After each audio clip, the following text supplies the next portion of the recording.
he is.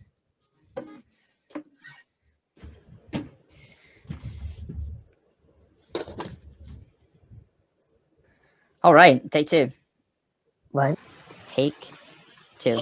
Yeah. I'm recording in case any one of us says something funny or we come up with an invention, and Oh. we need a poor man's copyright.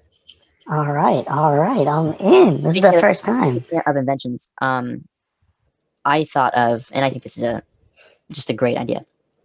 You know how the Google algorithm, or let's say YouTube, it's designed to give you. They're all echo chambers, right? They're all these funnels. They figure out what you like, and they just feed you more and more and more and more. And some people know this. There's varying levels of awareness of how much and how smart these algorithms are, and these search engines have become to keep you not only on there longer, but more engaged with certain ideologies and ideas that you subscribe to. So my idea is it would be called it maybe like inverse chamber. I don't know if that's a good name, but it's like echo chamber, but it's inverted. It's an inverted chamber, which basically means that anything you input into it, it's going to give you not only the exact opposite, but it's going to give you, let's say you're a Republican, right? So it's going to give you strong steelman substance from the opposite side, so from the left. So it figures out, oh, this guy likes Ben Shapiro and Steven Crowder, and it's going to give you, I don't know who are the sane, reasonable people on the left, honestly. If I had this app, I might, because all I see is the left being parodied and no strong arguments coming from them, because there isn't any. Well, that's certainly something that seems to be a popular opinion and possibly the case to some degree. But I know that any left information that I get is coming from this filter that it doesn't come to me unless it's in a funny way, unless it's like, unless it's an ironic left wing sentiment. I don't see it. And not to say that I'm right. I also don't get I definitely see Ben Shapiro pop on my feed because I'm interested in what he has to say. Not that I necessarily subscribe to his ideas. He's just a personality that I enjoy listening to. And likewise with people on the left. I don't think Chris Como is necessarily left, but I think he is left to some degree, and I enjoy listening to him talk to people. So I see stuff for him as well. But yeah, so the inverse chamber, basically it figures out who you are and gives you the exact opposite. If you're a 20-year-old male, it's going to give you 65-year-old, grandma stuff. Not really. The point is, it's not going to give you the exact opposite. It's like when you create a machine to give you true random numbers, right? Like let's say you've got a virtual dice on your phone, virtual die, right? And you want to create an app that people are going to enjoy. You don't want to actually program true random into this six-sided die, because people don't really want true random. They want this idea of random that evenly distributes in a couple rolls of the die this entire range of numbers. That's not true random. True random might roll 5 6s in a row, and that doesn't seem like random to somebody that's hitting this button on their phone.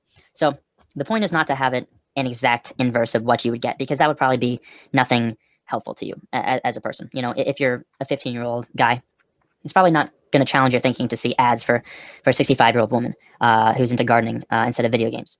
That's just not going to be something that people aren't going to engage with, but it's more to challenge people's ideas, both politically, spiritually, and to get them to see steelman arguments from the opposite side. I like it. I watched these videos recently where it was I forget what it's called, Lad Bible or something. It was on YouTube, and it was talking about, or had videos of a 60-year-old gangster or a person went to prison, and an 18-year-old went to prison. And then there's another video of a 103-year-old who was a veteran. He was 103, but I'm just throwing the number out there. And a guy who just got finished up a deployment. And they essentially were both talking about their personal experiences from one side to another. And that made me think about yeah, have you ever seen those open debates on YouTube where one person argue or talks about one point and the other person talks about another point, and they have a conversation together? Yeah, right. OS's almost exclusively. Yeah, so imagine if you had, instead of an algorithm, imagine if you had a platform similar to Instagram, okay? And then have you ever seen the TikTok where people do a video with the other person?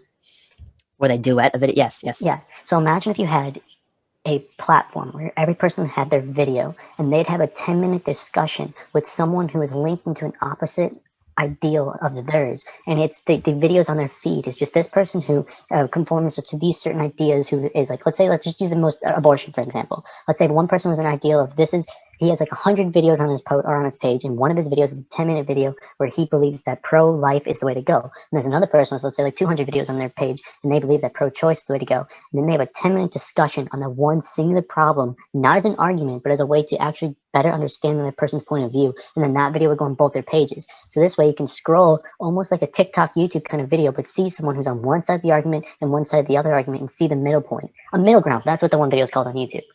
And if you do that, and there's like an algorithm where it's like, here's what you believe. Now here's someone or that person you believe in who's having a rational or conversation with someone on the exact opposite side, talking with them. I think that'd be great. I don't think that video would show up on somebody who is ideologically driven to the point that they don't care to even attempt to Make a new imagine there is another side to the argument that is a new app somewhat completely. valid. If you were to just go off the algorithms, you wouldn't be able to do it. But if you had a new app that's kind of like a merge or a hybrid between the highlights of a YouTube podcast, where it's like the click 20. An app for debating, right? You've got, and then you got the biggest people you follow are all people that are strong proponents of whatever they espouse to be the most reasonable mode of being. And you can incentivize it so that those who talk about or talk to those who they disagree with on polar opposite conversations get boosted more in the algorithms, so that it incentivizes, like, hey, you're pro-life, this person's pro-choice, we want you to talk with this person to give the debate of why. And then you could have users vote on the civility of the discussion and rate the performance, not only of the whole thing is promote speech, right? So we want users to be looking out for how civil people were in the discussion, their discourse, the strength of their arguments. The better the conversation, the higher it's rated. And the better is how you like you're saying, so that there can be criteria.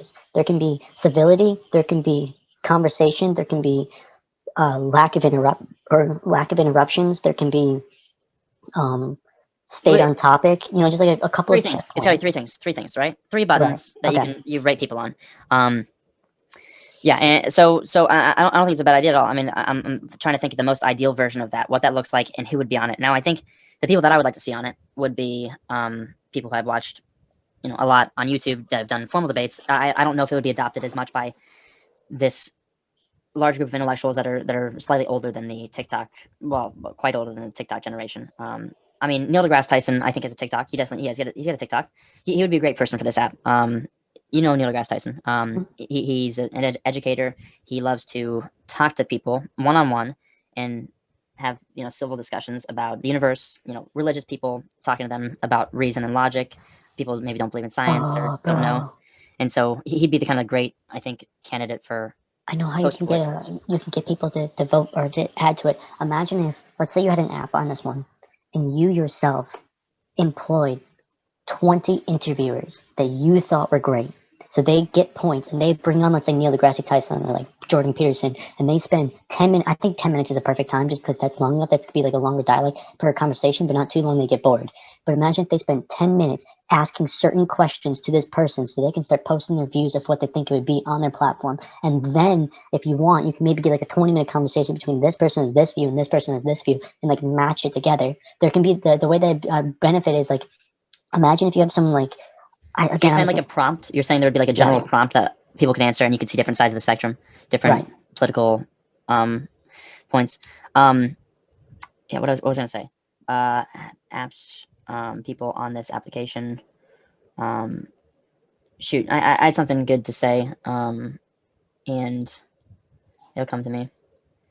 Not thinking monetization. I don't know if left people would. The whole point is we incentivize civility, right? So people that are on the left won't feel threatened, or at least can't use that as an excuse to.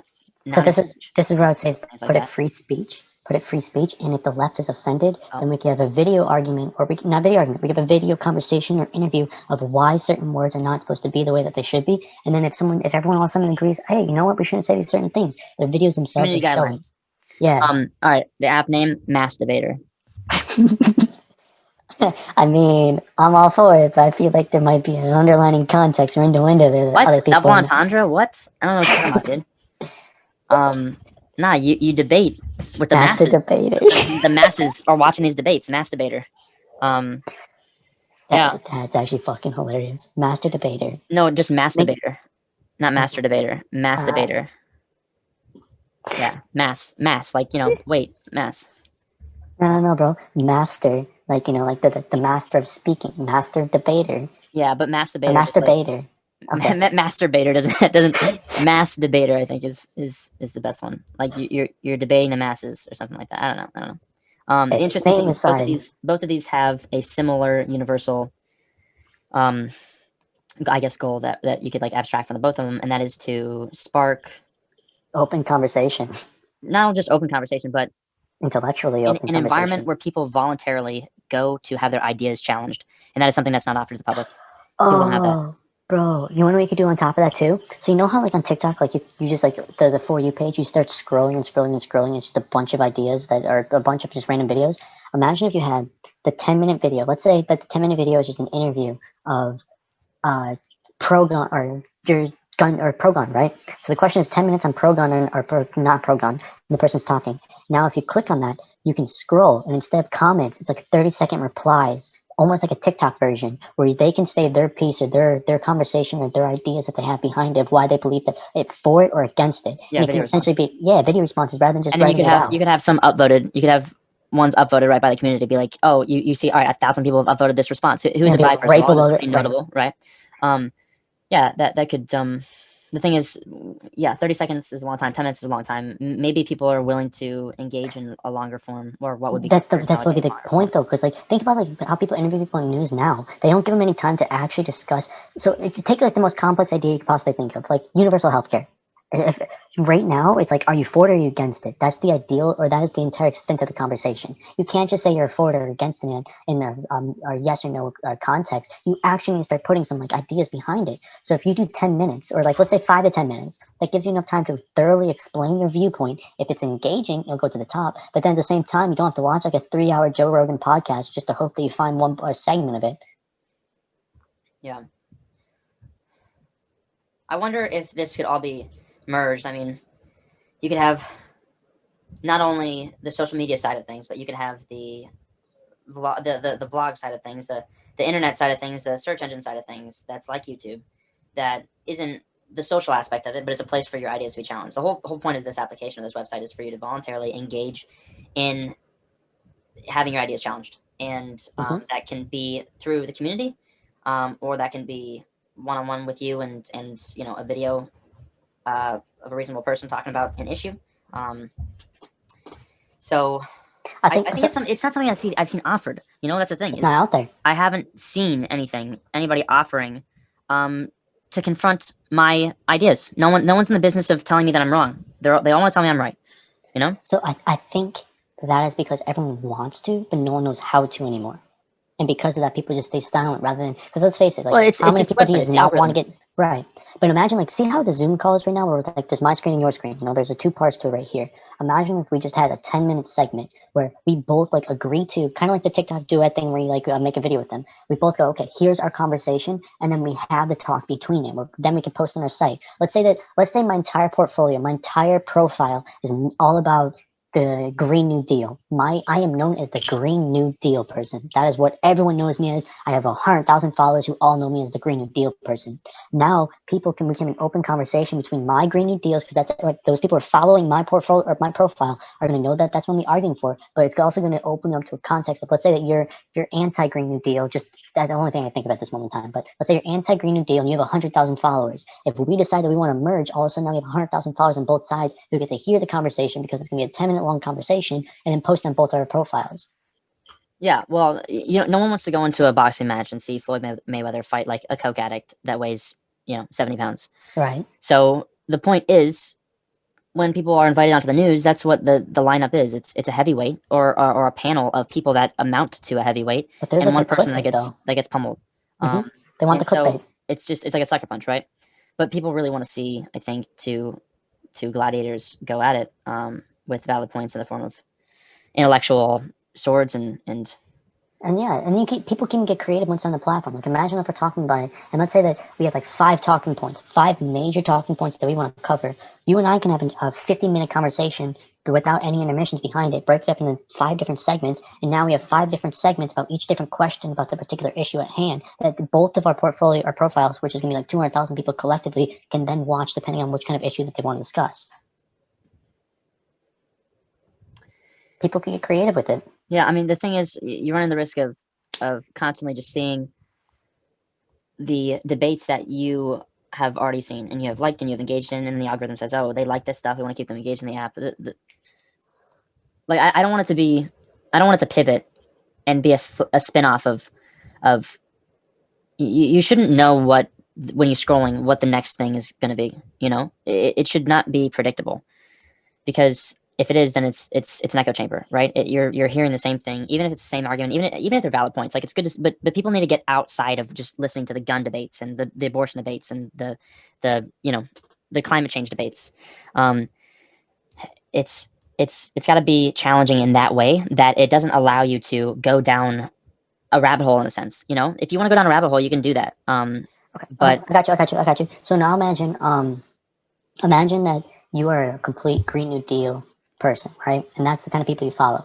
The algorithm isn't going to give you exactly what you're looking for. Well, first of all, every video is going to be what you believe in and the opposite, but both of them are going to be logical, non-argumentative platforms, right? Now, let's say you scroll from the first video to the next one. The next video can be something of alternative energy. Let's scroll. The next one could be something about where it's going to be like big oil or the uses of oil, and they can have things that are similar but not exactly the same. Because that way you're not just like radically smashing in their face like a complete new reality, but you're slowly starting to expand the current reality that they have. Well, the thing is, our minds immediately jump to these politicized topics that are on everybody's minds, and I think that's part of the thing that I want to do away with. Is, if you're looking for debate right now, you Mm-hmm. can find it in one of five categories, like abortion, gun rights, climate change, the election, whatever, China. So it's not only it's people want to think about other things, and if you just keep thinking about the same argument over and over and over again, it's like, sure, you might be an expert by the end of the time you die. Like, we're all going to be experts in critical race theory and the ideas surrounding abortion, because we've heard it over and over and over again. But it's like, we really can expand our minds more by talking about other things and moving on to other issues, because the only things that matter in the world right now aren't just abortion, gun rights, and climate change. It's like, that's the not even the tip of the iceberg. That's just the first couple molecules, and it seems like, in the echo chamber that we have, that is the media and whatever, it seems like those are the only things that are going on in the world. So my brother always talks about this. He's like, "Hey, you haven't lived in this culture. How can you know what it's like? How can you know what it's like over in Afghanistan and China and or Venezuela and Brazil?"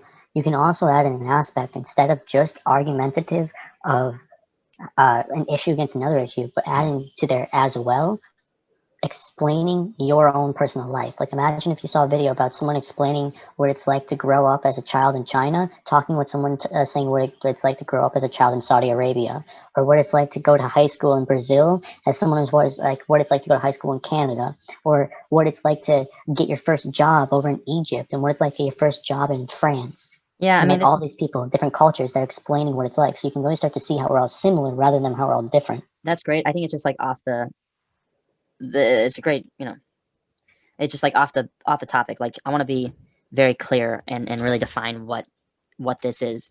And it's just a place that people go to be radically upset of their own accord, in a civil way, right? It's such a novelty to pay. It's like paying for someone to scare you, or to make fun of you, to roast you, or something like that. It's such a weird thing that you pay for that, because we think of it of confronting, or being confronted with the idea that our ideas are not waterproof, as as a you know necessary evil that you might face in the world, but certainly something you'd never want to approach voluntarily. And the fact that people can approach it and know exactly what they're approaching, and then become more comfortable with facing the dragon that is their own ignorance, or the lack of What tightness if in their argument. That's a really novel what thing. then what if there's like, when you create an account, you have like a bunch of quizzes or questionnaires essentially that you fill out that starts to explain who you are and your particular views.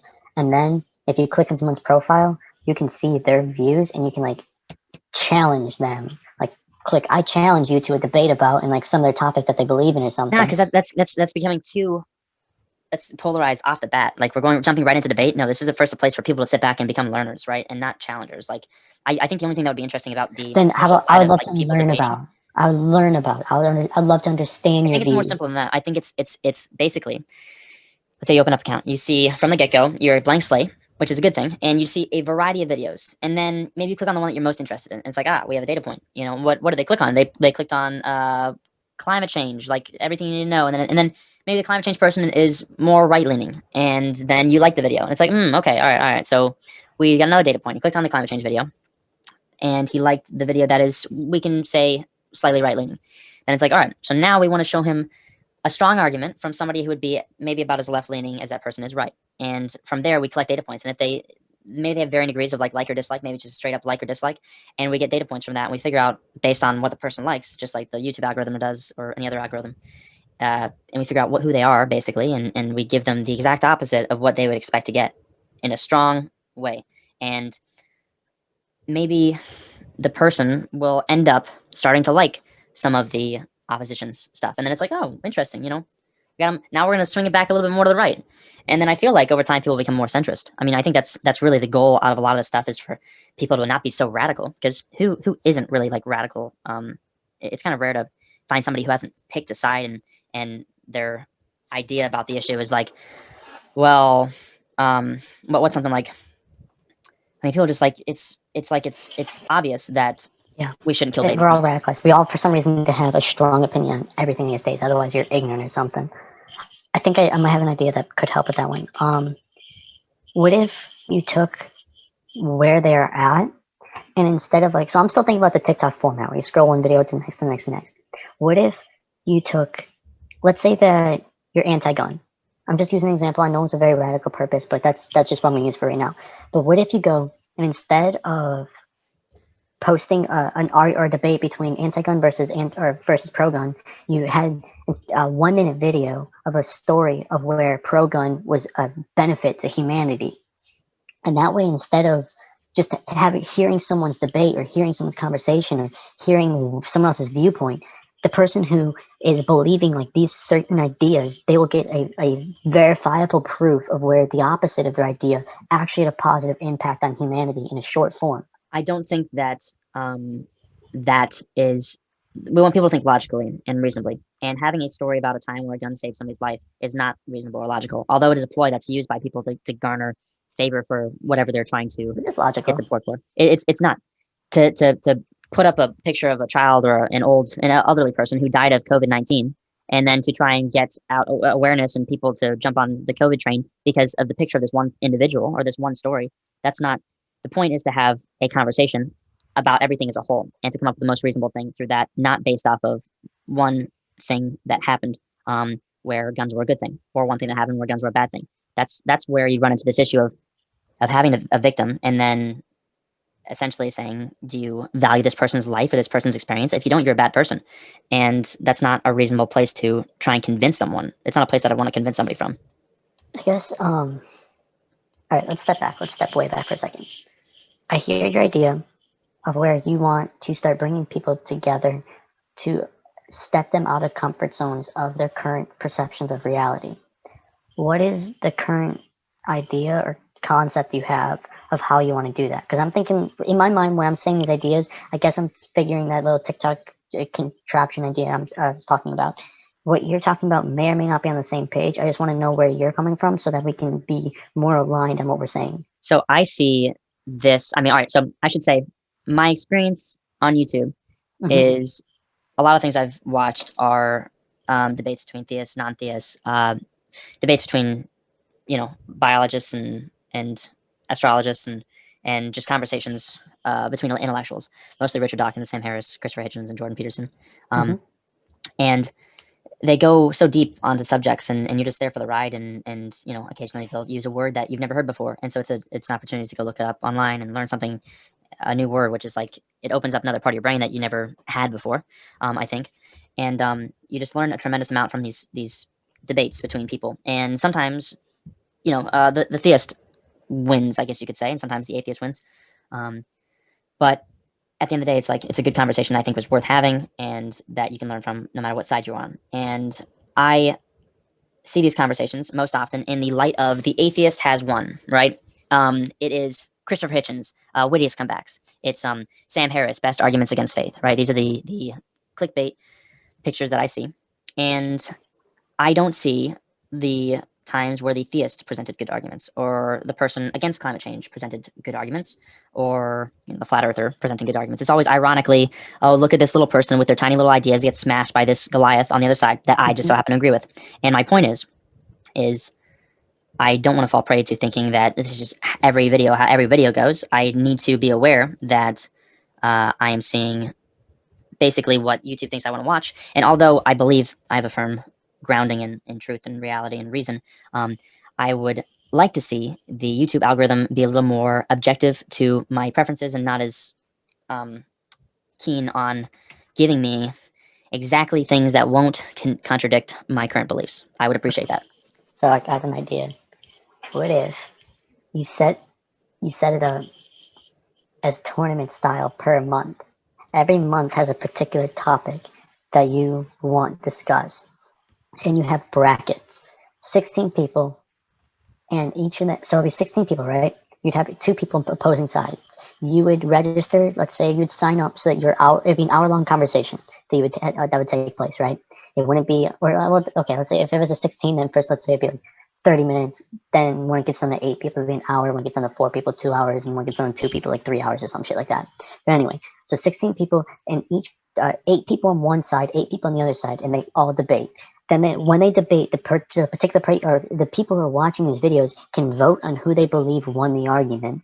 And when they decide on who won the argument or who has the best argument for whatever side it might be, then those people win and move up a bracket. And then they face people who have even more powerful arguments because they won the previous one. And they're the most powerful. And then eventually you have the last 2 that are facing each other who have the most powerful arguments out of the 16 people about a particular topic, having a 3-hour-long conversation, answering questions, and debating against each other, and then everyone can vote along the way to decide who they believe wins and who doesn't. Here's the problem: is when Christopher Hitchens, a prominent atheist, goes to a church to debate a theist. When they are introduced, it is please welcome Christopher Hitchens. Clap, clap, clap, clap, clap, clap. And it's like, please welcome our home pastor, Reverend, Mark Lucas. And then it's a torrent, an uproar. Oh my gosh, right? And vice versa. When there's a secular debate on a college campus, and it's like, please welcome Dinesh D'Souza. It's like, clap, on podcast, there would be no home ground.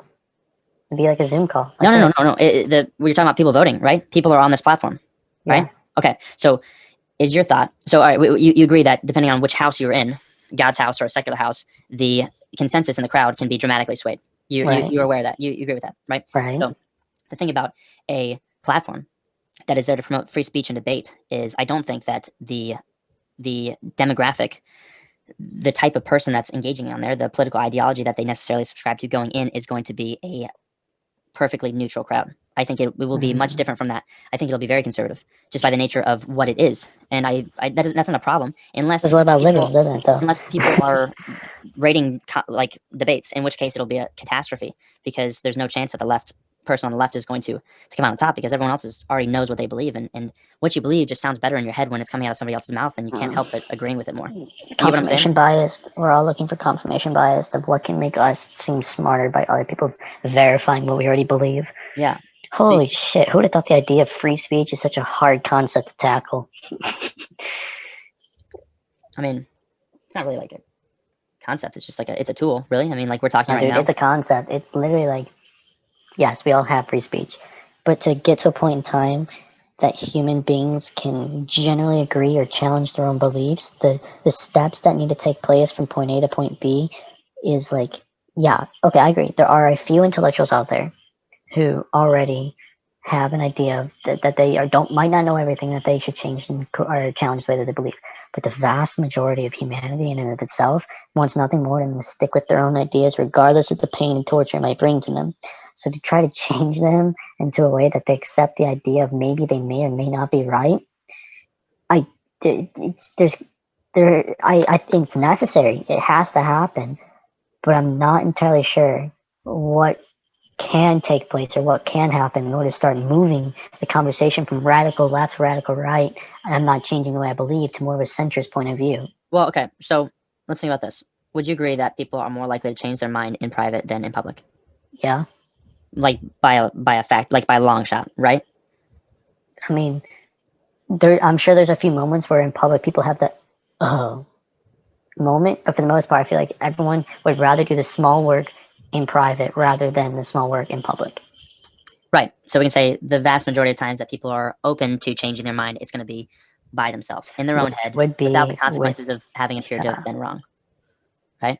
So the thing about having this turn into social media is that becomes much more difficult, because when you've espoused views in the past and they're recorded and they're on your platform, then it's like, even if you change your mind in private, when you come out down the road and you say something else, it's like there's this retroactive coming out, you could say, of your new belief that's public. Whereas if it were one-on-one, just you and the computer, the algorithm, you could attempt to challenge your ideas without the consequence of embarrassment. What if instead of videos, instead of any of those things, it was like a flashcards? And bear with me for a second. So like it pops up on the screen, right? It's like, do you believe that there's a chance having or owning guns be beneficial? And then I'm sorry, that's such a radical idea or polarized concept I'm bringing up. It's just the one I can think of as an example. And then let's say that it's someone who absolutely doesn't believe that's possible. It's like, no. And he clicks the no button. And all of a sudden, then, the flashcard flips over. And it's like, 75% of the people said yes. 25% of the people said no. And this person was like, oh, a lot of people thought that it might be possible. And it's just like a bunch of options, a bunch of questions where it's anonymously you answer, so you can see a consensus of other people. So this way, you can start seeing that other people might believe something other than what you believe, and you're never actually essentially telling people what you believe. You're just seeing a general group of information where someone, or of understanding what people might be, so you can either A, see that other people think the way that you think, or B, I mean, there's a lot of things out there that people think that they think are super radical, but they just don't voice it. And as soon as they voice it, there are a lot of people that believe and think the same way. And but they need to see that other people think the same way. So if it's just a bunch of little flashcards with different concepts or theories or ideas, it doesn't have to be super radical like gun control. It could be like something like, do you believe that there's a chance that obesity might not be, or this obesity is not good, or people should lose weight if they're fat? I don't fucking know. And they're like, yeah, I do. And I was like, oh wow, 60% of the people in the country think that. That's not even that's detracting from the point of this.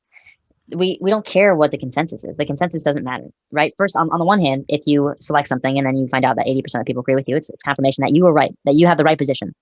When it's confirmation by consensus, which means absolutely nothing. Like in the world of logic and reason, just because other people agree with it doesn't mean that it's true, or the right mode of being, or whatever you want to do. All right, and then if you find out that other people disagree with it, well, you're like, oh, should I change my mind? Well, the fact that other people disagree with it has no bearing on whether you should change your mind or not. It's whether it's reasonably sound and logical. So that I think that public consensus has a role to play in shaving down extremist ideas and helping people become more centrist.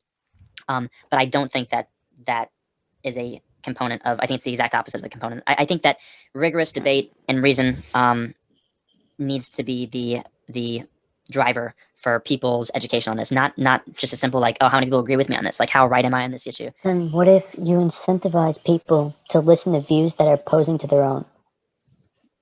Well, it's not that you incentivize them; they have no other option, or else they have to lie about who they are, and they have to start liking all left-wing stuff in order to see all right-wing stuff. Watch the video, huh? Or like just not use your app is the point. Right. You're voluntarily engaging in something that is meant to be painful to a bearable degree, and that's a noble thing to do, to confront ideas that are not represented. Bro, there's not a lot of fucking noble people in this world. I think it's novel, and I think it's something that's not offered.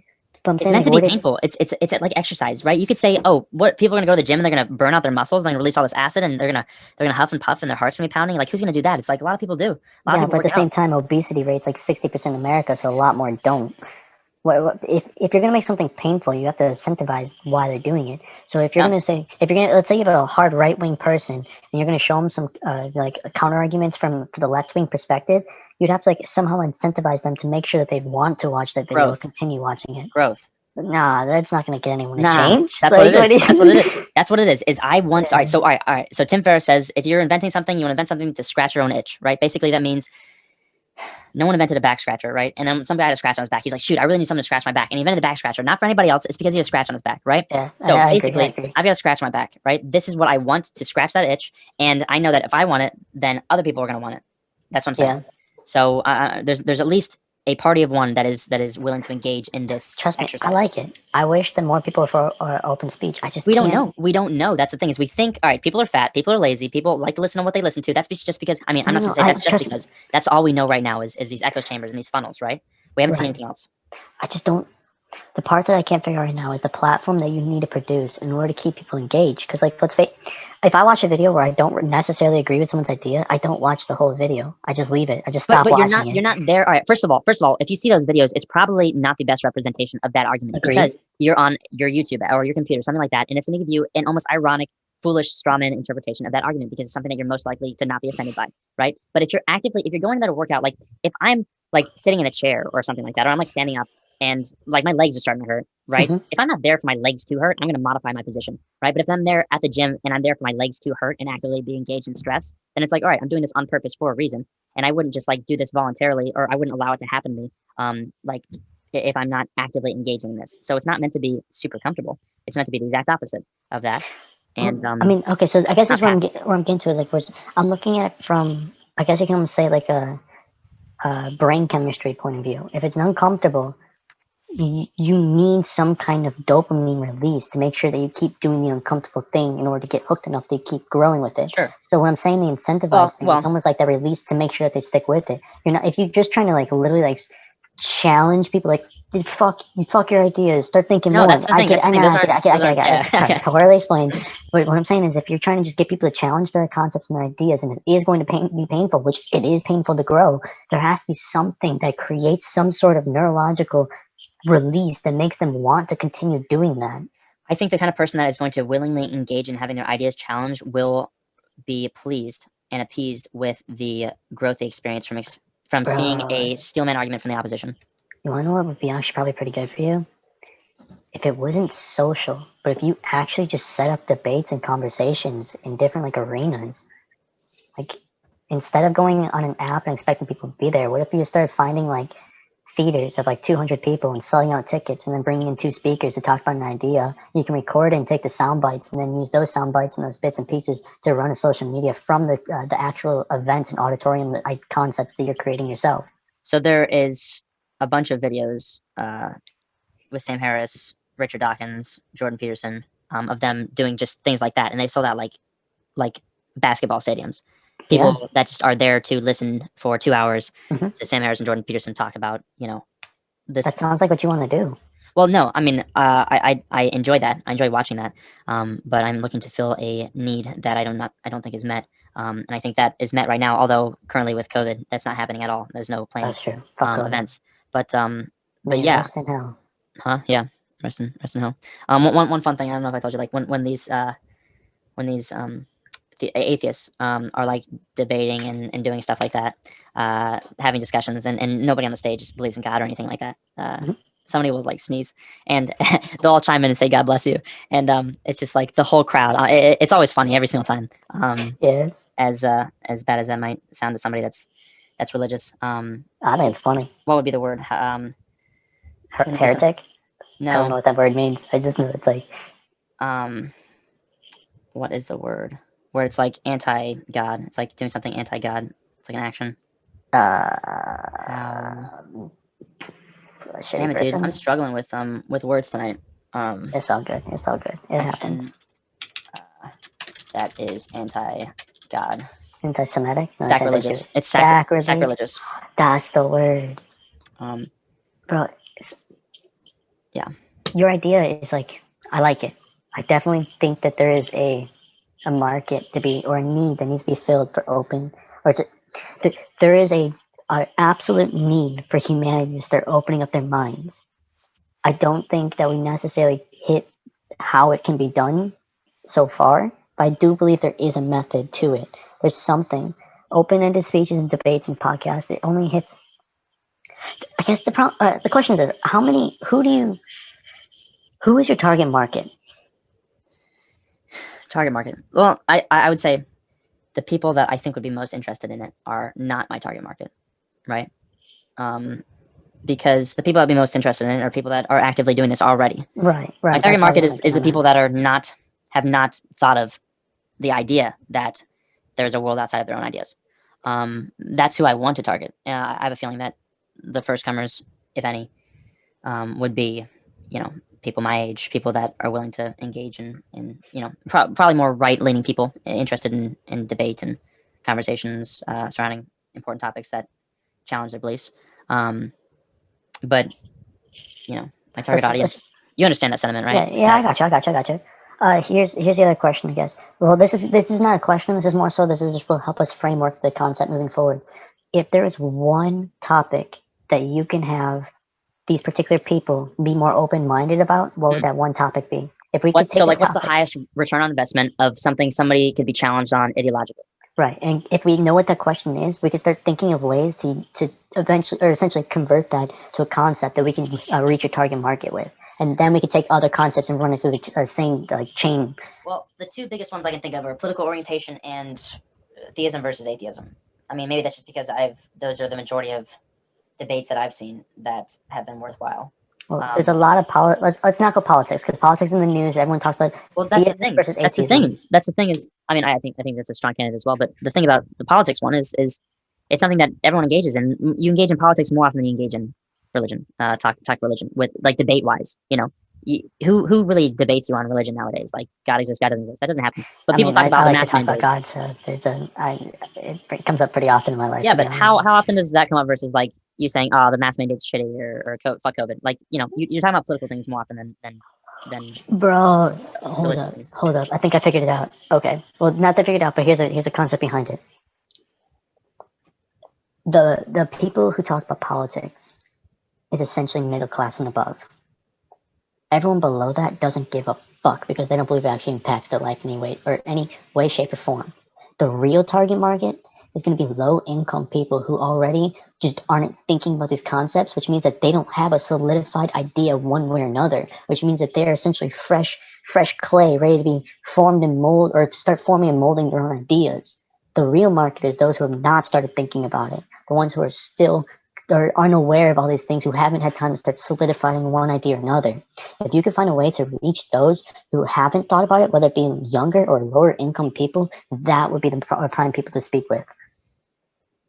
I think anybody that hasn't engaged in both sides of the conversation, whether that be people who haven't engaged in the conversation at all or people that have only engaged in one kind of the conversation.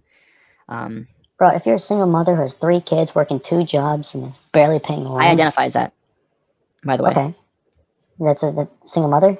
Yeah, 3 kids. Oof, that's rough, Joey, bro. Tamala, and Joey too. I ran out of names. Yeah, where did it come out of? The kids. That's a private matter. My health is no concern of yours. That's private information. You're right. You're right. You're right. I'm not a doctor. I don't even know any of these things. But if you are, so in your situation, as you're a single busting mother with three children, single mother, probably African American as well, just to add to and the whole trans, thing. and Native American. Goodness. Wow. And don't have any of my legs either. So there's that. Yeah. All 3 of them are gone. That's why having kids was so easy for me because like there weren't any legs to get in the way. They just like flew right out of the lower abdomen. Oh my goodness! I've always wondered if it'd be easy to chop off legs before childbirth, but no one will let me try. They're always like, "Hey, put your battle axe away," and I'm like, "I don't know. I feel You like guys are it'll no work." fun. I feel like our conversation always devolves into like chopping off limbs and stuff. Paraplegics are the greatest thing. What do you call someone with no arms and no legs in the water? What was it? I don't know what. Bob. Yeah, like that one. What the kid with what the kid with fuck. What the kid with no arms and no legs get for Christmas? What? Leukemia. that's a what's that kind of humor called? Anti-joke. Anti-joke. I think. Yeah. It's like how do you mess with Helen Keller? Put a plunger in the toilet. No, you pull her fingernails off one by one. Oh. How do you keep Helen Keller busy? Is it you put doorknobs? Is it the doorknobs on the wall? No. Give her a basketball and tell her to read it. That's a good one. Why did Helen Keller crash a car? Because she's a woman. I love that one. No, because she's blind, you ignorant fuck. I love that one. That's good. And it's got either way you can do it. If the person's heard it, you can do it the opposite. They haven't heard it. Best jokes. People are so confident. Spill out the punchline. Like trying to ruin it. Nah. That's fine. Dude, I grew up on dark humor, and now that I can't even say things anymore, it bothers me, like, in everyday life. Yeah. What if you just got a bunch of comedians to roast each other about their political views? You think, Yeah. One sec.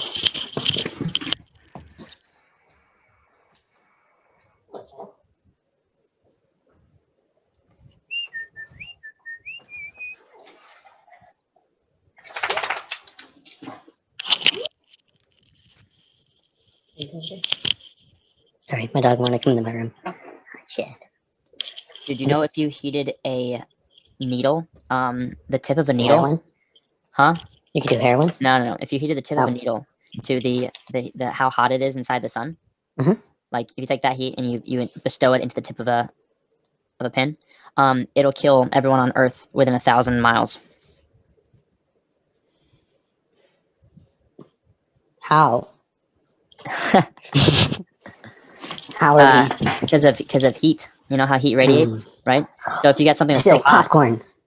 yeah, well, like basically 1,000 miles away, if there were corn kernels, yeah, there's this small range.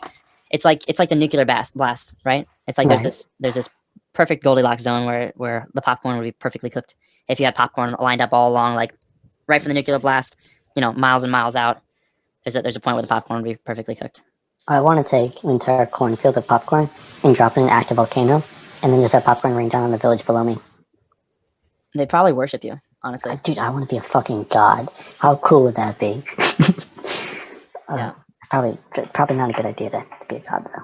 I heard it kind of sucks. Dude, I'm getting my pilot's license in the summer. Perfect. I should start saying some words that'll really help you with your license. 9/11. Yeah. Hitting towers. Nice. Crashing the civilians. Bomb. All right, now that you're on the watch list. Great. I want to get extra attention when I'm. Better not like. I don't know.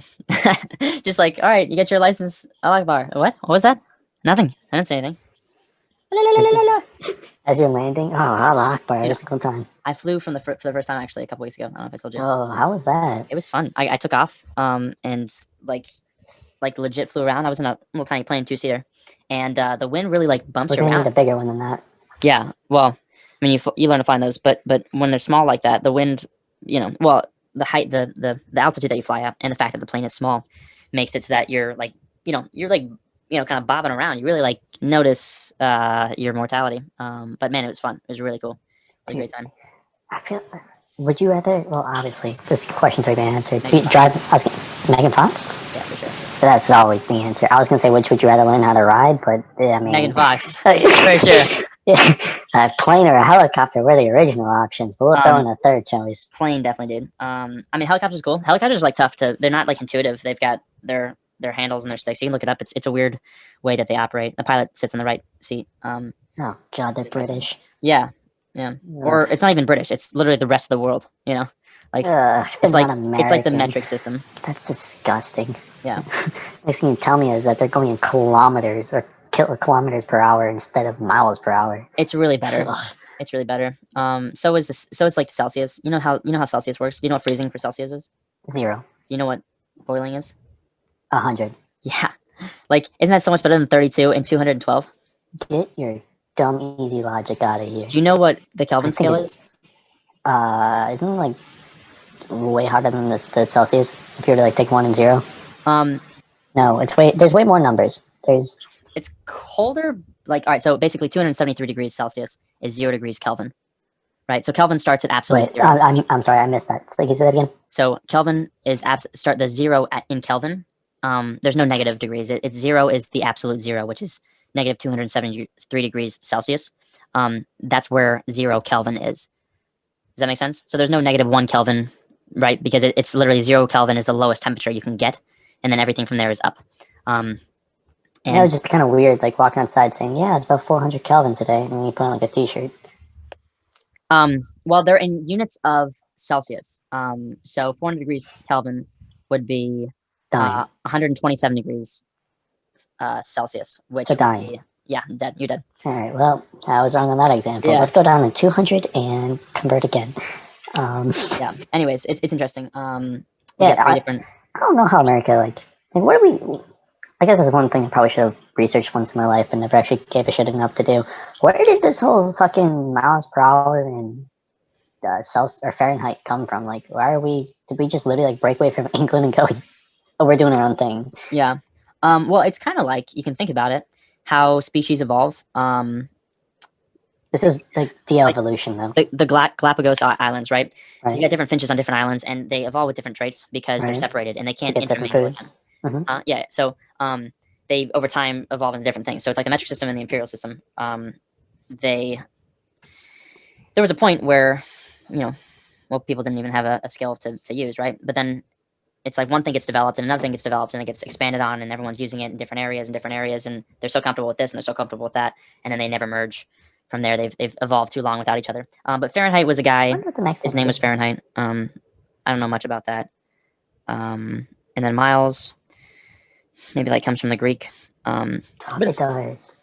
it's kind of like arbitrary. I mean, it's not super arbitrary. Like a second. Do you know what a second is? It's like a second isn't just like. Do you know how long a second is? I don't want to answer because that sounds dumb. Like one. So a second is based off of the time it takes for this one particular element to shed a certain number of, for like it to reach its half life. It's based off of chemistry. The second is based off of chemistry. If you get nothing else, it's how long it takes for this molecule to break down this many parts. That's what we call a second, right? And so that's what an atomic clock is. You know what an atomic clock is? So No. it's a clock that's the most precise. That it's like Wait, a million years. really quick. Do you know what element it is that has the half life? No, I don't know if it's a half life. I wouldn't quote me on that. But Okay. it's like a certain amount of decay that we rate because these elements, and it's an atomic clock. So the element that we use it's got a very long life to it. So even if you were to go like a million years in the future, that clock wouldn't be off by more than like Yo, 600ths of a second. bro, I recently found out that days are 23 hours and 56 minutes long. And then, like, stuff blew my mind. It's like 4 minutes a day, every single day doesn't exist. And then we add in another day after every 4 years to compromise for missing out on days. It's like, wait a second. That means that the gap between what we think time is, there's just missing time in between. It's like, what is that even? What do you do with missing time? So here's the way that here's how I think it plays a role in society upon it though. Like, so you know how like if you're on Facebook, right? You're on your page or you're on your feed and you're looking at all this stuff, right? If you hit refresh, new stories appear. If you get off of Facebook and your friends are still on Facebook and things are appearing, it's not like that stuff didn't happen. It's just that you at that present moment were not a part of what took place while you're gone. So when you think of time and how we're missing particular moments in time, that time still took place, but it's almost like a gaslighting effect, I guess you could say, because those particular moments are disappeared or just don't even exist, but yet we still try to quantify it as if they do. And it makes it seem kind of strange how like our whole calendar and everything else is all thrown together off these like fake numbers that don't even actually work. Fake numbers that don't work. I mean, the numbers work pretty well. Nah, bro, the Mayan calendar ended in 2012. But if you take in the actual days that are messed up in the whole like transition, 2020 was the end of the Mayan calendar, which was also the age of Aquarius started. Right. I mean, I'm talking like numbers themselves. They're That's pretty. like 8 years over 2,000 period time or 2,000 years. 8 years, just we're off by 8 years, which is like a lot. In the grand scheme of things, it's kind of like it's strange. I don't know what you're talking about. We aren't the Mayans. The Mayans are dead. Obviously, they weren't very smart. What do you, bro? The Mayans were. I regret They didn't saying invent the bro wheel, like to my that. knowledge. That's what they put their That's fucking calendar on. That's the Egyptians. The Egyptians didn't invent the wheel, right? They didn't have, bro. They didn't have slaves. They didn't need a wheel. Just supposedly, push hard. supposedly, the people who built the pyramids weren't. Well, there's evidence that says they weren't slaves, and that is that they were buried, many of them in special tombs. That if they were slaves, that would not have been the case. Dude, Egypt's the weirdest place. Like the Sphinx was, what was it? The Sphinx is like 28,000 years old, and we still believe that it was around like the time of Christ or something like that. Like Egypt has so many mysteries and strange coincidences and just odd concepts that anyone who thinks that our history books is telling us everything is wrong. They're just straight up wrong. Yeah, well, you made a strong case that 99.999% of like actual history has not been recorded. You know, that's true.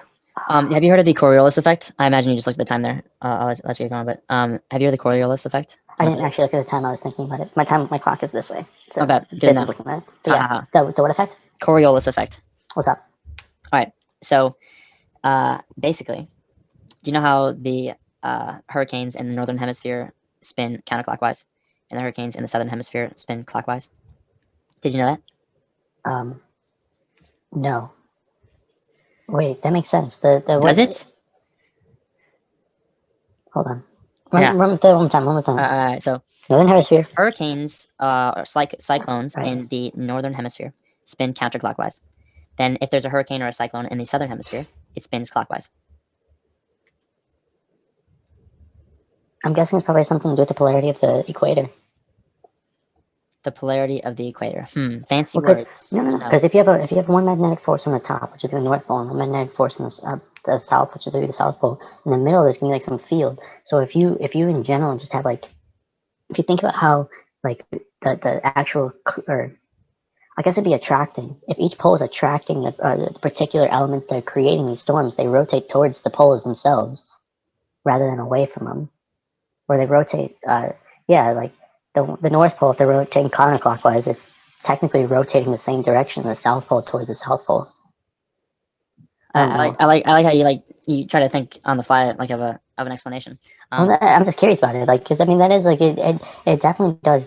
If this is the way I start thinking about it at first is that, okay, Nikola Tesla himself, he created thunderstorms, right? You're able to use electromagnetic fields in order to start shooting up shit into the atmosphere in order to start literally creating storms and creating like electricity and start creating lightning and everything of that nature. And that's just a small electromagnetic field from a machine he made in the middle of New York. If you go and start thinking about having like the magnetic fields themselves of the North and South Pole, and how just think of the Earth more so instead of like, or take away the planet itself and you just think of it as a magnet. You still have the North Pole and the South Pole, and in the middle you have the actual part, which I don't actually know what the part of a magnet is when it's in the middle, but you have that particular formation where it goes like outward and then inward on the two magnets. So if the storms are essentially the same, like the North Pole is moving like outward and then inward, and the South Pole is moving like outward and like inward, they're technically still following the general pattern of the magnetic field of a magnet.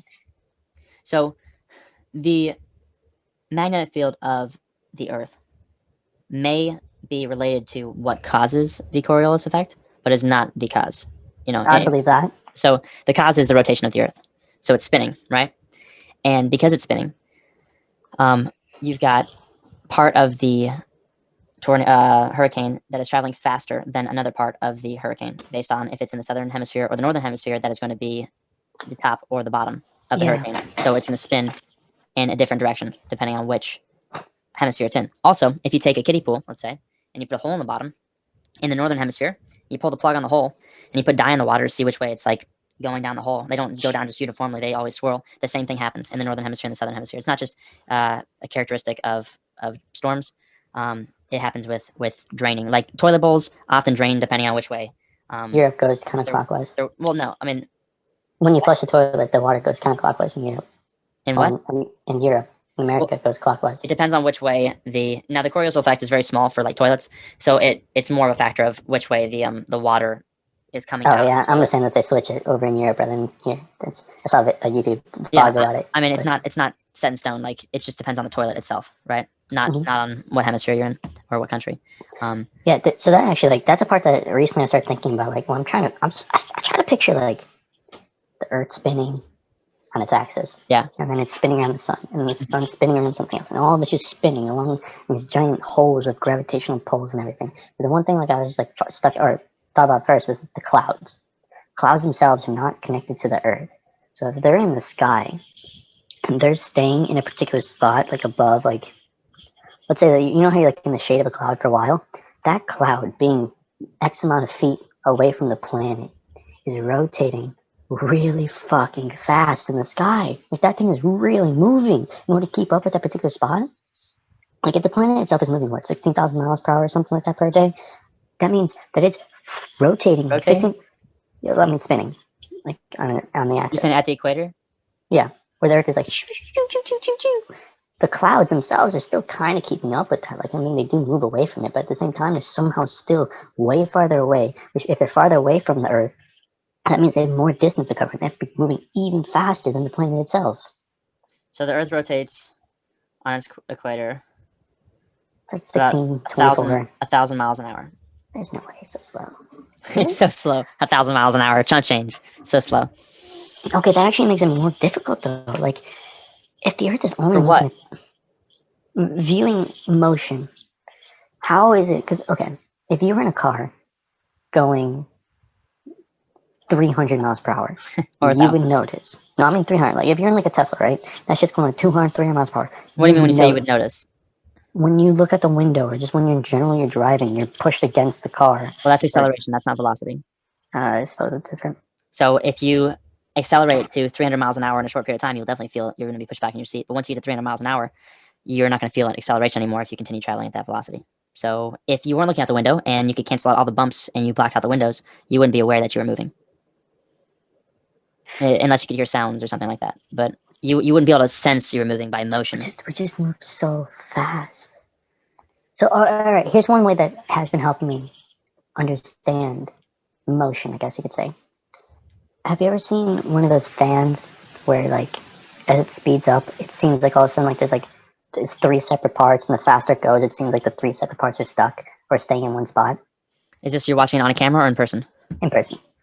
Like, you're looking at, like, one of those old school fans, and, like, it's slow, and there's 3 fans, and then it starts spinning, and you're like, oh, it's moving, and all of a sudden, like, there's, like, oh, wow, it's moving slower, and you see, like, the 3 parts moving. Oh, yeah, I gotcha. So, the Walter Russell book starts talking about how motion, or the faster the motion, the more at rest it seems. And it's like that kind of like stuck with me. So it's like the faster things move, like think about just like atoms themselves. Atoms are moving really, really fucking fast. And because they're moving so fast, we see and can perceive these solid objects that is like our flesh in the 3rd dimension or something, right? Well, Because it's also that it's really small. Well, it's moving super small, but it's still moving super, super fast. If we were to take something like, if it were to like start slowing down, we'd start seeing almost like glitchy gaps in our human body. It's way too small for you to see with your eyes. Like, your eyes are huge. Your eyes are massive, right, compared to the level at which these things are happening. You wouldn't be able to see anything. Like if it was absolute zero, everything was frozen down. Like you wouldn't see this motion that. The only reason you don't see the motion though is because of how quickly it's moving. I'm saying, like, if you froze something, like you're not gonna see. No. It's so small. The scale that your eyes can see is right, that the level at which these things are happening, that this motion is happening at, so tiny. It's like, imagine you've got like a sea of ants like 10,000 miles away. You're looking at this huge wall of ants, and it's like they're all the same color. They stop moving. There's no difference whatsoever. Your eyes are huge. Just know that your eyes are insanely huge compared to the size of the things that are moving actively. I agree, but motion in and of itself also brings on the effect of rest. So what was happening in that fan effect? What do you think's happening there? I think it's just that your eyes can perceive 60 FPS or something like that, is what they say. And perceive, I don't know. I think we talked about this, dude. Like I can tell the difference between 60 FPS and 144 FPS, right? At least as far as what my computer says. What FPS do we see? 60 frames per second. So the way I think it is that if we're seeing 60 frames per second, as it starts moving more and more and more, we're not seeing the individual fan moving. Eventually, it's almost like, okay, we're only seeing 60 fans per second, but if it's moving 120 times, that means like what? We're only technically seeing 2 movements, but if it's moving 100, something like that. I'm still trying to figure it out. It's like, I know it's not a solidified argument towards what I'm saying, but so because when we look around a room, like we scan a room, right? We don't see most of the things that we think we see. We see a very small number of things, depending on where like the really high resolution cells of our eyes are looking at. That's a very small percentage of what we see. But our brain fills in the rest as we look around. Your brain just throws in stuff. That means if you look across the room and there's like something out of place, like your brain isn't projecting that there, so you might not even notice it if it's not that big. Like your brain just projects a completely different image because it's not. But if you spin fast enough, you're only going to notice the one thing. So if it's spinning fast enough, your brain's like projecting onto it. Well, no, because think about ballerinas.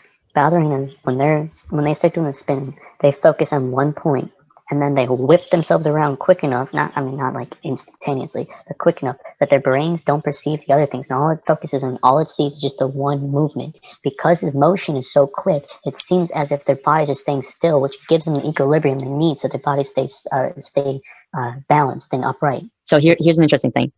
There's this guy, I think it was on the channel Veritasium, where he films a television at really slow speeds. That is the same as high speeds, like 100,000 frames a second. Right? That's insane. So basically, a television screen, when you're looking at it, it's mostly blank. If you were to look at it at any given time, you'd be like, that's almost a blank screen. But there's data going onto it so fast that our brain perceives a continuous image. That's exactly what I'm saying, though. I'm gonna share this with you real quick, and then. Okay, but I mean that is exactly what I'm saying. Things move super slow. We don't see it. All of a sudden, the TV starts moving quicker and quicker, and what we once thought of as motion is now rest. The picture is now at rest. The picture is now sustaining where we can see it. Filming TV at high speeds.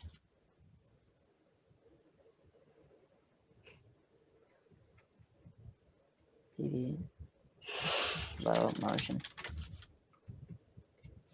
Hello there, my name's Gavin. Alright, so slow-mo, guys. Very oddly presented from my living room. A while ago, I made a video Alright, called so this is what the TV Scan looks Line like. Moving from the top to the bottom. You'll notice that on a CRT screen, it's only the active line of pixels. Can you hear it? You probably can't hear it, right? I could hear it. You can. Image. It's messing with my eyes, this. Trish, it's like a dance floor. So look at this. Built from top to bottom. Look at this. This is what's happening on the screen. Right. That's exactly what I'm trying to tell you. Or It's what I was trying to say. persistence of But that's what I was saying. Sorry.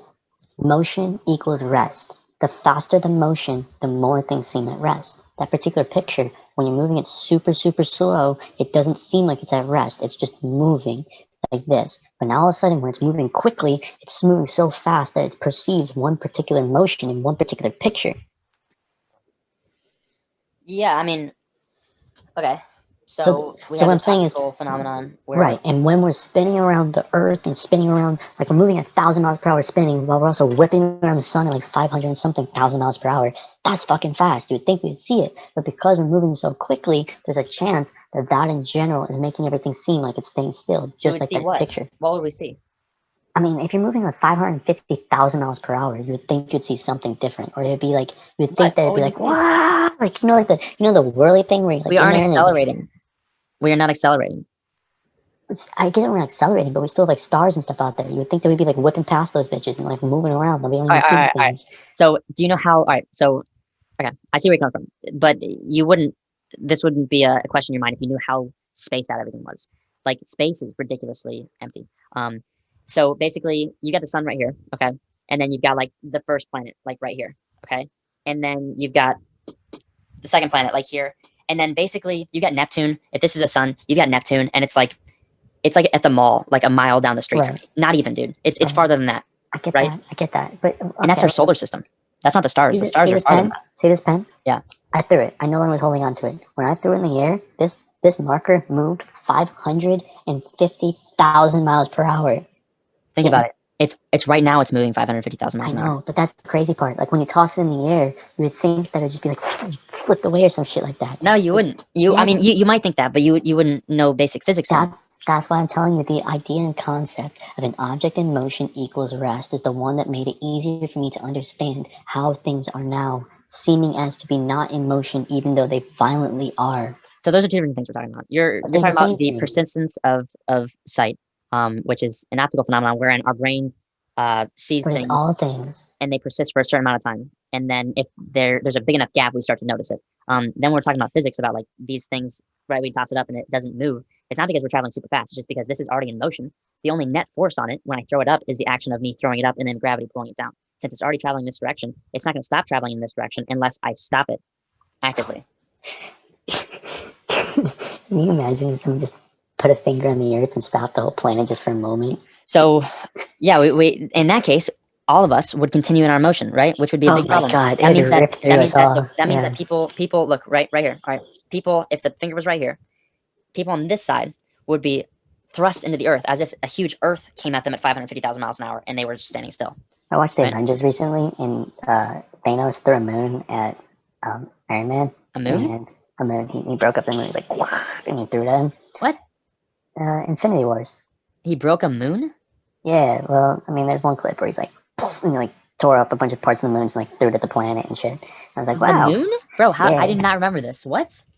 Yeah, it's Stark versus Thanos Infinity Thanos War. It's on planet goes- Saturn. How do I not remember this, bro? Oh yeah, this part. And then like skip forward a little bit. He throws a moon? He throws a fucking moon at him. So you saying stopping a planet, bro? I mean, the impact of that shit would be catastrophic. I almost feel like the Earth would like. What? Yeah, dude, the CGI of that shit was pretty cool. I do I'm not gonna remember lie. that, bro. I swear to God. I mean, I've been watching through the Marvel movies just because I feel like predictive programming is a not- part. I swear that was not in the version that I saw. Did you pirate the shit? No. No, It's pretty dope though, right? I've seen it like 3 times. I swear I've never noticed that part, ever. He throws a fucking moon, bro. He throws It's a pretty fucking dope. moon. Dude, holy shit. Yeah, so I started thinking, or it makes me think of like you ever seen like those videos of like where it's like a spongy ball in like a tube, and then like the ball like goes and then like forms up as a ball again? They just like let me try that again. Let me try that again. Have you ever seen where you have like there's a ball shape and like it fits through like a tighter object, and then like after it fits through it like expands back to its full size? Or like if you press down like a squishy ball, like the hydraulic press. And no, I would not stuff a ball through a gerbil. I don't think that would work. No, I'm talking about dribble in a tube. Oh no. Think of a hydraulic press, right? Okay. Now imagine if there's a ball. Think of like what would happen to the ball if the hydraulic press was pressing on the ball. Right. I could see if someone were to stop the Earth, it would probably be like that, where it just like explode and implode. Yeah. If you could, yeah. I mean, yeah, it would not be good. It would be catastrophic. It wouldn't just, yeah. I mean, we wouldn't have to worry about free speech anymore, though. It's true. Lots of problems will go away. Dude, the world's so big. Honestly, like our first radio waves are like still traveling out there, and they're not even that far. And those are the farthest things, you know. Like I feel like we have aliens here. Huh? Aliens? I feel like there's aliens. Yeah. Here? On Earth. Not on Earth, man. Oh yeah. No, it's too good. But in the universe, you could say it's likely. I mean, it's the same for the simulation theory. You know, like what are the chances that we're the first people to develop strong enough CGI and or strong enough AR and AI that we can create a simulated reality? Dude, what are the chances we're the first? I saw this like farm in Sweden. I think it's a farm in Sweden. They put they put VR goggles on their cows because they don't get a lot of roaming space, and they put like pictures like these environments of like pastures and like nice sounds and stuff. They got these huge VR goggles on. And they're just like walking. They're just walking around in like a pen, basically, and they think like they're roaming the countryside. Isn't that insane? Have you seen Black Mirror? I've seen quite a few episodes. Have you seen the American Idol episode? The American Idol episode. Yeah, where like they pedal bikes for power. They pedal bikes for power. Is it the one like where they compete in that like weird? He has the yeah. Where it's like they're like eating food out of any machines and stuff like that. Yeah. So the reason doesn't like kill himself or something? He threatens to. He doesn't actually do. He's a pussy in the end. Oh yeah. But the reason that I thought that is like the cow in the fake pasture area. Right now we're in lockdown where we can't leave our houses. How long is it before we just like can like fucking VR goggles on our eyes and told, yeah, this is life. Enjoy your tiny little cubicle. I have the hiccups. This sucks. But what I was saying is, yeah, imagine if like we have these like tiny little cubicles, like 8x8s or whatever. We like work, live, and sleep in, and it's like throw in your VR goggles and let's see what happens. Dude, what is there to do on VR right now? Like, I'm curious. Porn. Like, okay, yeah, but that's good for 10 minutes, you know, right? What about after that? A different video. But the interest is, I'm saying, like, what do you actually do though? Like, 'cause I can watch YouTube videos for hours. I can play video games. Right, watch a movie. What is there on VR that I can stay engaged to constantly? Here's the thing that's gonna be scary. Did you watch the Elon Musk and Joe Rogan podcast? Which one? The recent one. Yeah. So remember when he was talking about stimulating the pleasure center of the brain? Yeah. Yeah. Now imagine that with VR. Yeah. Well, I mean, okay, but there's a difference between just like throwing in straight up dopamine and orchestrating, curating an experience that is. All right, well, try to imagine then a world where you can, you know, every dream you've ever had, every fantasy you've ever had, everything you've ever imagined of what you want your life to be. Imagine if you could create that and live it right now at this very moment in time without any work at all. I think the idea is everyone would fall prey to that very easily, and maybe that's the case. I don't think that's, well, first of all, that technology doesn't exist, so we don't have to worry about that reality. Yeah. No, but bro, here's the scary part though. Think about Pong. Pong was created in like the 1970s, right? Pong was literally just two figures, you know, choop, choop, choop, with a little ball moving back and forth. Now, like, think about like the Assassin's Creed games and like the Call of Duty games and the graphics on those kind of things. That was only like 40 fucking years. Like, imagine 100 years from now, the amount of advancement that's gonna happen with visuals. Yeah, that's gonna be unreal. What's gonna happen is what it's called. But that's not a problem now. It could be a problem, but it's gonna be a problem in like 10 years. Maybe humans are going to be resilient enough or have enough responsibility left that they can't engage in this constantly. What responsibility you can just do heroin right now, right? You can go and do heroin, and then you won't be everyone knows what they're getting into. No, the point that but then you still won't be able to have the money to pay for it, and you're still gonna have to live your livelihood. Well, but imagine All right, so you're instead, just gonna say it's so affordable to have VR goggles, like electricity's free, the well, internet's what free. if in 10 years from now, if we're at the point in time when let's say 20 years from now or Just 50 homeless years, people wandering the streets, running into traffic with their VR goggles on. I don't think it's being running around. Maybe, Like just dude. get a treadmill or make it so that your body, Yeah, just like yeah. your brain, thinks that it's actually moving. It's like, I mean, think of the Matrix. Like that shit could probably happen. Like that's probably not that far off. But like if you go instead and like put AI to take all the basic or the basic problems of everyday life, and like AI goes and does the farming, AI grabs the food and brings to the supermarket, AI does creates the energy. All of a sudden, all the responsibilities of humanity is gone. So sure, we can create and be creative and live our lives on a non-survival basis, but we can also escape from not having anything to do with certain entertainments like VR. Like it's a very real possibility that in the end, we're going to be engaged so fully in technology that we're going to let everything else just crumble because it won't matter. Yeah, so you've read Pendragon, right? That's the V-Locks, bro. That's what I'm Yeah, talking about right now. the lifelike pyramids, right? Yeah. I'm surprised. I that's fair. was going to say that, but I didn't know if you read the series or not. I was like, I can't just throw this word out there. I read that series 3 times, all 10 books. Bro, Great series. same. I need to go back and read them again, really. We should go back and read them again, you know? Yo, I think, yeah, I'm down. I honestly believe that all of them, the Quillian games, makes me think of Amazon. Yeah, the blog, right? Yeah, that shit makes me definitely think of Amazon. So for our viewers who have no idea what we're talking about, there's a great book series called Oh Pendragon. shit, we're still recording. I forgot about that. 10-book series, definitely worth the read. And it's kind of futuristic in the sense that there are some things that come out that you're like, huh, this book that was written 15, 20 years ago kind of is relevant nowadays. It's like Black Mirror in book form. Yeah. It's a little more fun than Black Mirror, I think. But it's definitely got some concepts that are relevant. Then the whole flume travel thing really made me start questioning the concepts. Like, if you think about the flume, right, and how like in general they're doing nothing more than shifting light, moving from one dimension or one planetary area to another. It started making me think, like, what is consciousness? Is consciousness really? Hold on, hear me out. We're on the light thing again. Oh my gosh, dude, light is everything. Light is everything. You need to make a shirt or a bumper sticker, or else I won't believe you. Right, I'll make a bookmark. But the thing that makes me like question is like, what is consciousness? Is consciousness actually like a part that is enacted upon the human body, and like what we're stuck to this physical realm, and or is it something that can free float through light? And if it can't free float through light, I mean, our sensations only essentially pick up moving forward. But would it be possible to essentially, if we can remove our consciousness from this physical body that can sense moving forward, then start moving backward and forward into other areas? Because it's like the wind, bro. Like the wind can just flow freely and interact in everything on the third dimension. It can casually move around. It's not technically there, but it's still here, and it's everywhere, but you can't actually see it. So if light is nothing more than an advanced form of wind, is it possible that light can be moving through all planes and all times and in all situations to a point in time where we can disconnect our consciousness from what we believe to be what we are and move to another spot in time, like the films where you just travel to like the history or the past or the future or a different planet where we wouldn't actually be able to do anything more than just taking our consciousness, wherever that might be, and essentially projecting our I'm done. You reached the end of your reason. No, dude, I could go on for a long time. This is all I think about. No. Is like, I mean, right now I got my brain book right here. I got 30 pages of notes right here. I haven't read a book. Biopsychology right here. Like, this is all I'm studying right now, bro. Got my fucking history of light. A book in a while. This one. I haven't finished a book. I probably haven't finished a book in like 2 or 3 years. I will not read that. I'm sorry. It's just too woo woo. You can tell me all about it, but I think that I pray for you, Donovan. I do.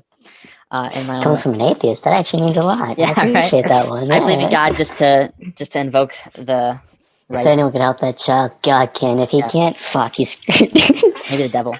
Hey, I mean, me and him are kind of homies. I'm not gonna no. Did you ever think, like, all right, the worst? It's getting a little late. So I on this. You can keep talking. The worst thing, like Jesus suffered the ultimate. Everyone said, like, it's the ultimate sacrifice, right? Mm-hmm. All right. So we have this like messianic calling, as I think men, and also just as like humans. I think maybe it's a little bit stronger with men because men have been the warriors, the ones culturally yeah, well, yes, in a way it's almost like Mad Max, like Fury Road, like you reap glory in the afterlife if you go out with a bang in battle, right? So there's this idea that Jesus suffered the ultimate sacrifice by dying on a cross, and people make it out seem like that's the worst way to die, which I mean, thinking It's about up it, there. I don't want to say it's not bad dying on a cross, but I just think that like there's worse that you could be, conceivably put through. Not to say He that. was tortured beforehand. Yeah, yeah. No, I'm saying conceivably, like you could be tortured more. You could be kept alive for 10 years, right, Yeah, before you were killed. So, anyways, back to my point. Imagine being tortured on acid. That's weird, dude. Yeah, That's right? good thought there. So back to my point is he paid the ultimate price, right? All right. Now the Mhm. ultimate price would be, as far as I can see it, is not to die a horrible death for the sins of humanity, but to die a horrible death for the sins of humanity whilst being remembered in the afterlife as the bad guy. So my thought is, and this is a weird one, like maybe, just maybe, like Satan's the good guy because he's not only got these terrible circumstances where he's rotting in hell and his life is a mess, right? And he's thrown from God or whatever. Like that's a bad life as it is, but he's also seen as the bad guy. So if Jesus really paid the ultimate sacrifice, he would not only have died for the sins, have been tortured before death and punished on the cross, but he would also be remembered in the afterlife as the bad guy. That's like punishment as well. That's like even worse than dying on the cross, paying for the sins of humanity, and then being remembered as a good guy. The only thing worse than that is being remembered as a bad guy. Not Satan didn't die on the cross or anything like that. He's probably, chilling or, burning or whatever. But he's certainly remembered as the bad guy, which I'm sure probably irks him to some degree, and is a pain or torture in its own right. So really, if Jesus paid the ultimate sacrifice, he would have been tortured, died on the cross, and then everyone would have hated him. He would have been hated. He wouldn't be, He's the kind cause of of. hated by a lot of people, though. Well, I mean, 31% of people today, I think, is the number professed to be Christians. So it's the leading religion in the world. He's So still hated by what, 50 or 5 billion, if that's the case? I mean, hated is a strong word. I mean, it's True. the Okay. of God, Yo, Jesus. you actually just made me think of something that kind of portrays what you're saying. Lucifer is considered the Lord of Light. That's his name. That's the title that he has behind it. And they say that he's in charge of hell and or purgatory. And like, if light is all that is, our third dimension, which it technically all is off of the electromagnetic spectrum, like we are nothing more than just different variations of light in of itself, is it possible that everything in this third dimensional reality is technically hell, which would be hell on earth? Because we are light, and light is like ascending, like Jesus was talking about, is ascending to a higher plane upon or past hell on earth, which is where we technically could be considered being at. Like, is this purgatory? Yeah, yo, I would not be surprised, bro. This I would shit not be. sucks. You like wake up, you're like, yeah, that's purgatory. It's like, oh my gosh, that kind of makes sense. Right, bro? Like, I almost feel like this is my moment where I like pop out of the Matrix cave and be like, yeah, you got it. And I'd be like, that was it, wasn't it? Can you imagine if you like, all right, so there's this Rick and Morty episode where they're at an arcade and That's like fucked me up, bro. I know what you're talking about. where he like sticks his head inside the machine He's and off he like the grid. He doesn't have Social Security. is that Rick plays like, yeah, when Rick plays and does really well. He runs through and like doesn't get Social Security, goes off grid and everything. Yeah. So that was, and then Morty comes out and he's like scarred because he forgot he was in the game. And he like lived an entire life. So imagine like you right after this conversation's over, if not like immediately, you like pull your head out of an electronic vagina essentially, and it turns out your entire life was a video game thus far. Apparently, when you die, you get a flashback of your entire life. What if you're dead and you're just living a flashback of your life at this moment in time? So that's an interesting point. I mean, I don't think that. I think the flashback's a little bit Hollywood, but that would be interesting. You could have maybe a movie based off of that. That'd be an interesting premise. Dude, can you even imagine like watching like a full movie, watching this person live their life, thinking that everything's great, and then just ends with them being hit by a car and be like, "Yep, that was his brain projecting all of it."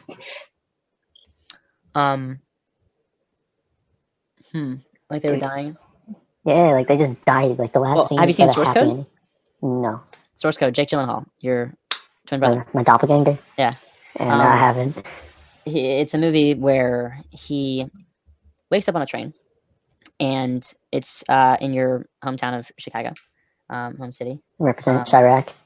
Huh? Chirac. Is that what it's called?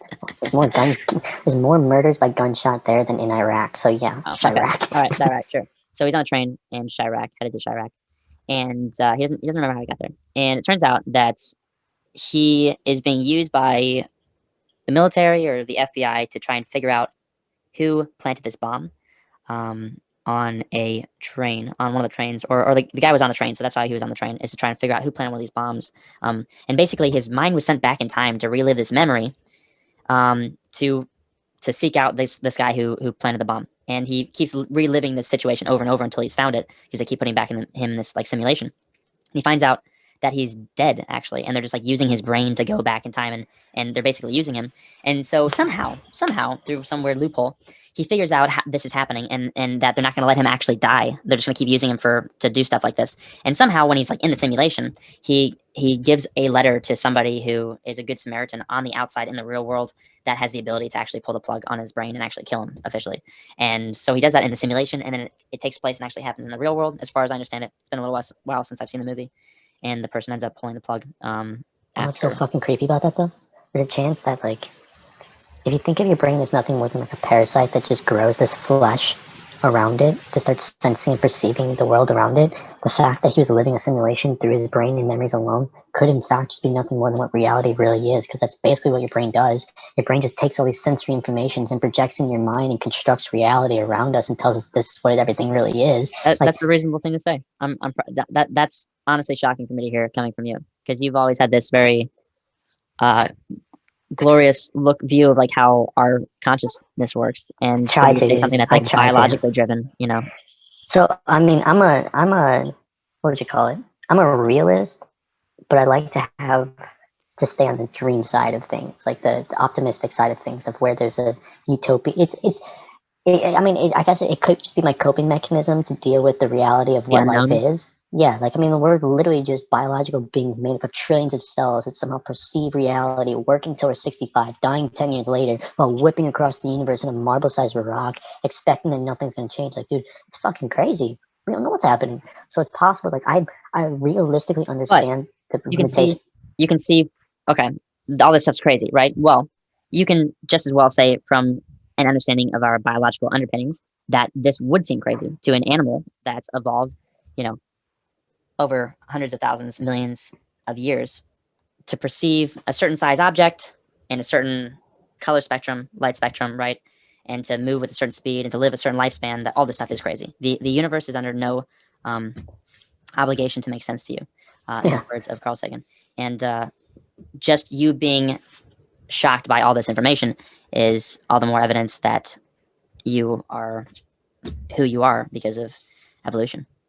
Yeah, bro, like if we didn't have some kind of optimistic hope for the future and all we believed as human beings, conscious beings, because it's different for animals. Animals only believe in survival. All their bodies are telling them is keep alive. But the fact that we can contemplate what happens after death in and of itself, the fact that we're able to like start considering these certain things, if we didn't keep some kind of some meaning, some kind of other ulterior than what we see, like if everyone just truly believed that after our 70 years we die and we're just done and gone forever, like there'd be literally no reason to live.